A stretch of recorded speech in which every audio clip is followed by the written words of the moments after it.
Ba't pag nandito, nabatingin nyo sa kanya? Pag nandito, konsumisyon. Amin. Ano siya yung salon? Ano siya yung salon? Ano siya yung salon?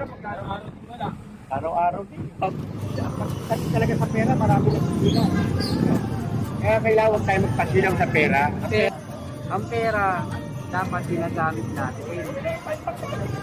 Hindi tayo ang ginagamit ng pera.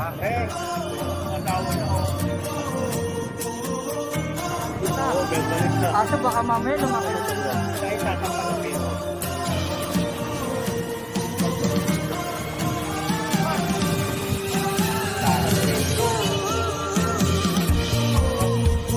Tinumuro mo na parang talo, tatapin natin sa amin. Ito na, wala nang mura. Pero masaya kayo pag wala siya. Masayang masaya.